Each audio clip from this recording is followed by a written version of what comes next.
In today's courtroom drama, we meet 19-year-old Marvin Wilson, a young man standing trial for aggravated robbery. What started as a night of gambling among friends spiraled into a terrifying armed encounter. With his future hanging in the balance, Marvin faces a potential life sentence, unless the judge believes he deserves a second chance. But when a firearm is involved, mercy doesn't come easy. Watch closely as this young defendant tries to explain his actions and see if you think justice is served in the end. Ashlyn Wilson, please. Ashlyn Wilson. Come on up. Look, it's a baby then. It's you again. Let's go. You want to do it? Your makeup is beginning to wear off. You've been showing up so many times here today. All right, 24 CR 1327. You are Ashton Marvin Wilson. Yes, sir. Present with your attorney, Mr. Dusler, and the state's attorney. Earlier, you pleaded guilty to this first-degree felony of aggravated robbery.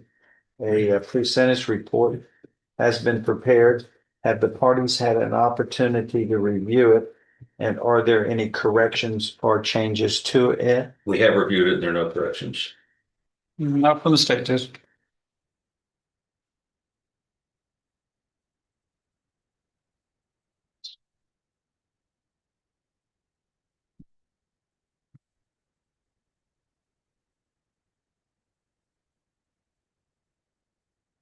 It's made a part of the record for all purposes.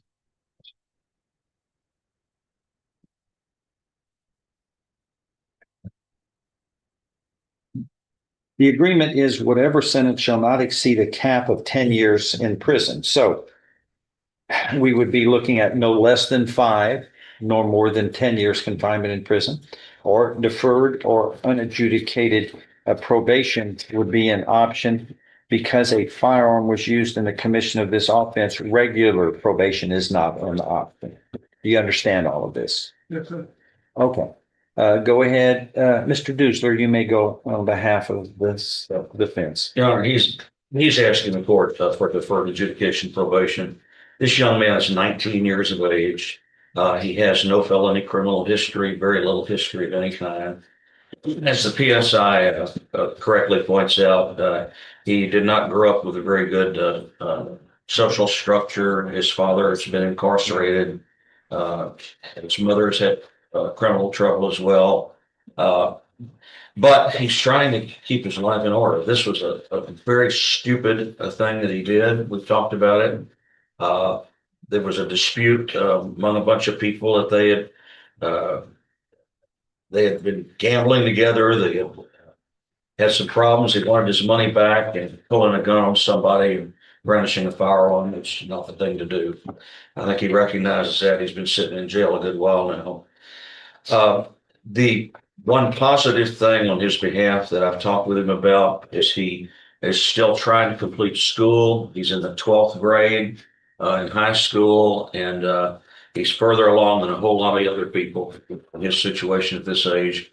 He wants to complete his high school education and live a productive life. And he realizes that this was one really, really stupid thing. And he feels like the court will give him an opportunity. He could successfully complete probation. And by the opportunity of deferred adjudication, if he does successfully complete it, it keeps this young man from having a felony conviction, which I think would really benefit him in the future.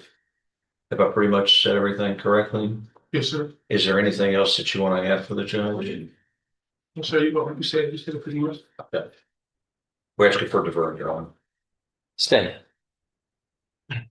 Now the prosecutor enters with a hard reality check. He reminds the court that this wasn't just a bad decision. It was 4 people robbing 1. The victim was terrified, fearing retaliation even after the crime. The state isn't buying the youthful mistake defense. They want 10 years, arguing that actions have to mean consequences. Judge, this is how our society's become. Evidently, you have a dispute over something, you pull guns. And this was 4 individuals robbing 1 individual. And they were just out having a good time hanging out. And next thing you know, they're accusing somebody of cheating and start pulling out guns. that robbed this individual. You can see that he's scared. He's afraid of retaliation when this young man gets out. He thinks that this person should go to prison. So we would ask for the 10 years, Judge, the cap.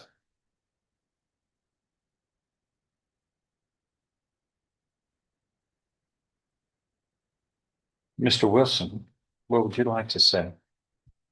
Um, Did you hear what he just said? yes, sir. He's asking for 10 years in prison, which is far less than the maximum you could get. You're looking at life in prison, which would mean you wouldn't even be reviewed for parole until you did 30 years. Yes, sir. I would honestly say I did honestly commit a crime out of let's say madness. Somebody did cheat on the game, but So you quite naturally threaten them to kill them with a firearm. not no, sir. I didn't threaten him. I just demanded the money back. No, that's not what this says. The pre-sentence report's been admitted. And it says here that, let's see.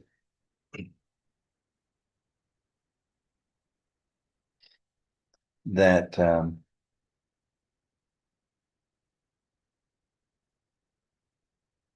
following the investigation, Detective Gillen concluded that Ashton Wilson, you intentionally brandished a firearm and pointed it at the victim during the robbery, which prompted him, the officer, to seek a warrant for your arrest.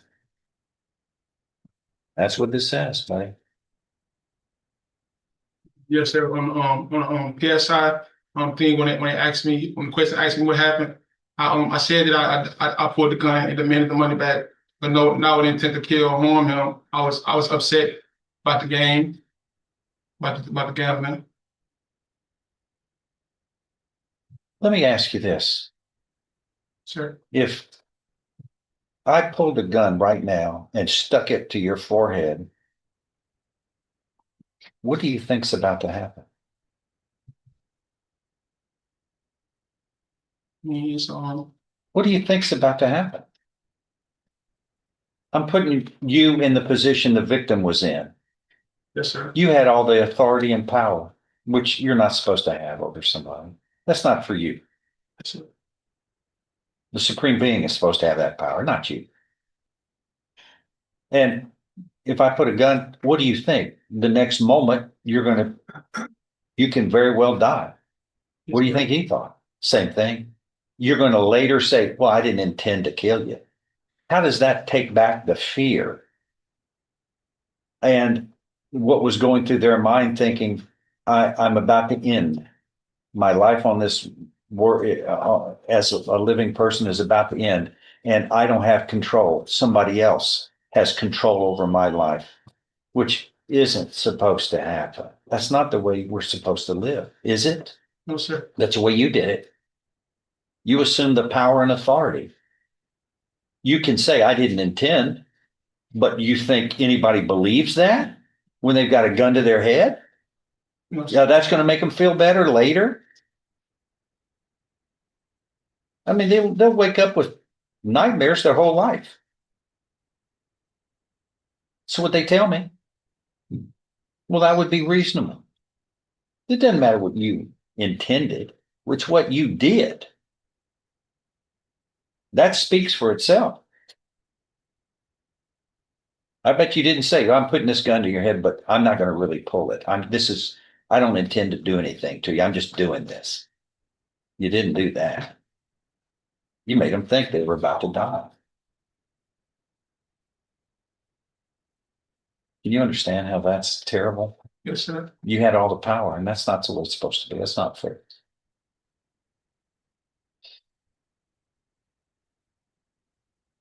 The judge points out something many forget. Trauma doesn't end when the gun lowers. Victims live with that moment forever. The nightmares, the fear, the what-ifs. He questions the fairness.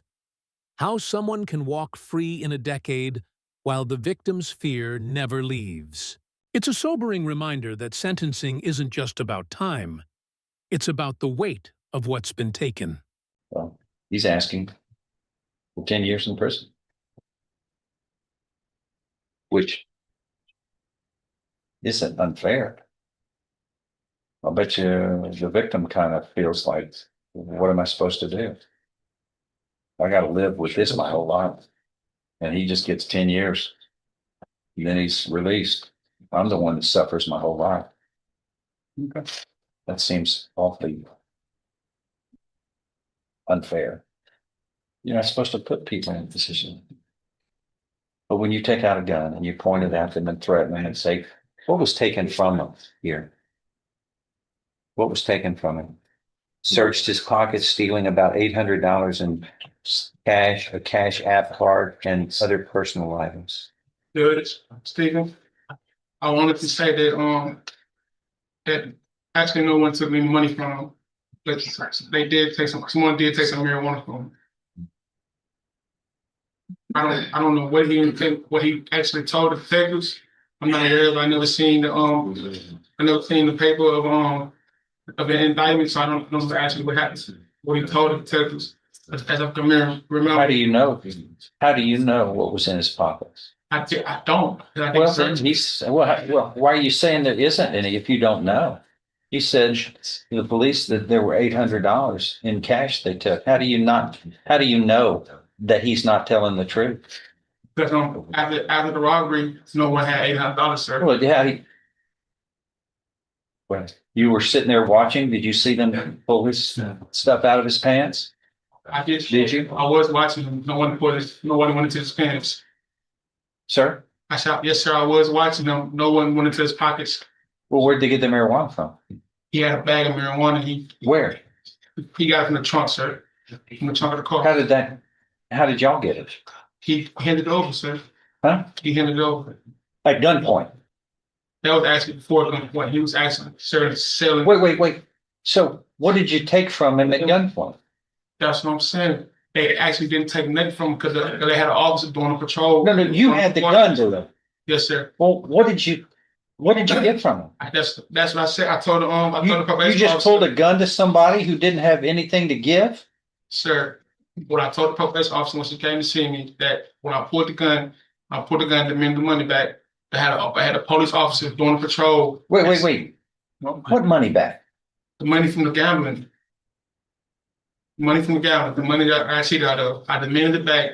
Someone screamed and said the police right there. We turned around, we sent a police crew. Everybody left. Everybody took off running. No one never handed the money over. You put a gun to, what did you put it to his head? What? No, sir, just in front of him. Like, what do you mean? at chest height. You mean to his chest? Yes, sir. Oh, okay. Well, that kills somebody, right? Yes, sir. Okay. And you were there to steal his money. To steal the money. To take it from him at gunpoint, right? Yes, sir. You don't see anything wrong with that? I do, sir. Okay.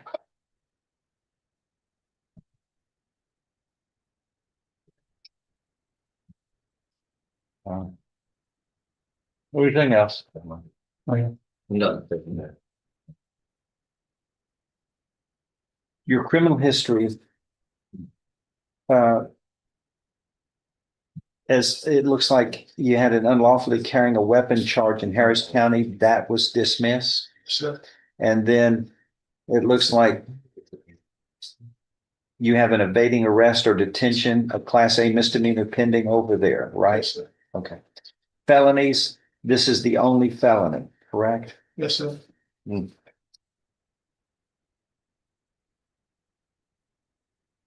Right.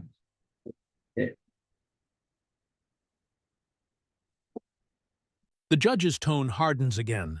He explains that even if Marvin didn't intend to kill, the victim's fear was real and lasting. Once a gun is in play, there's no taking that moment back. The judge's words cut deep. You had all the power. That's not how life's supposed to work. It's less a reprimand and more a moral wake-up call. Yeah, you can talk all day long about what your intent was, but you know, when somebody has a gun to their chest and there's nothing they can do, they're defenseless. You have all the power. They'll think of that their whole life. That'll be in the back of their mind forever. It's what haunts people forever. It's a nightmare that they have to live with. You understand? That's what you did. I mean, that's the punishment. I mean, that victimizes them forever. They just don't forget it. All right, I'm going to find that you were pleading guilty voluntarily. You are mentally competent to do so. You understand and appreciate the consequences of pleading guilty. There's sufficient evidence supporting your guilty plea from State's Exhibit 1 admitted here to find you guilty beyond a reasonable doubt. I In the now end, find you the guilty judge beyond a sentences reasonable Marvin doubt of Wilson this to first 8 degree years in felony prison, of noting the firearm aggravated robbery. enhancement and the I am seriousness going of to the act. follow this It's agreement. less You are than the hereby sentenced prosecution wanted, to but confinement in far the from institutional freedom. division This of case the Texas shows how Department of one Criminal impulsive Justice to moment, serve a term of one 8 weapon, years. can destroy You will be given years of credit for all potential. time So what do you served. think? The Was justice judgment served, shall or reflect did an Marvin affirmative deserve another finding that a chance? deadly weapon, Drop your namely a thoughts below. firearm, And if you was found this used in the courtroom commission of breakdown this as offense. intense as we did, make sure to like this video, You are facing share a your life in opinion prison. in the comments, You know that. and subscribe for more real-life legal You must do showdowns better. that You reveal the must not human harm side people. of justice.